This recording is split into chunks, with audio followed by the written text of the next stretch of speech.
আপনার পাইলস আছে কি না আপনি কিভাবে বুঝবেন?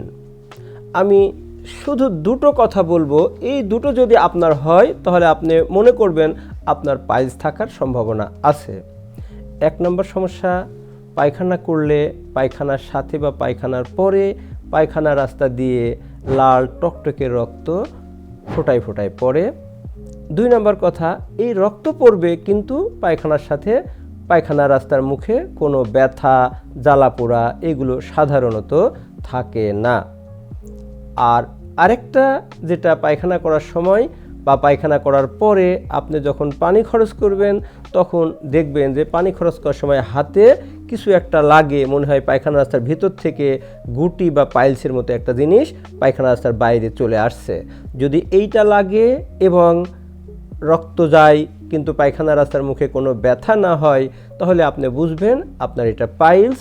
তবে এটাতে পাইলস বুঝেই আপনি নিশ্চিত থেকে ওষুধের দোকান থেকে ওষুধ খেয়ে নিরাপদ মনে করেন না। আমি আপনাদেরকে পরামর্শ দিব, এরকম সমস্যা হলে আপনারা একজন পায়খানা রাস্তা বিশেষজ্ঞের পরামর্শ নেবেন এবং সঠিক চিকিৎসা নিয়ে ইনশাআল্লাহ সুস্থ থাকবেন।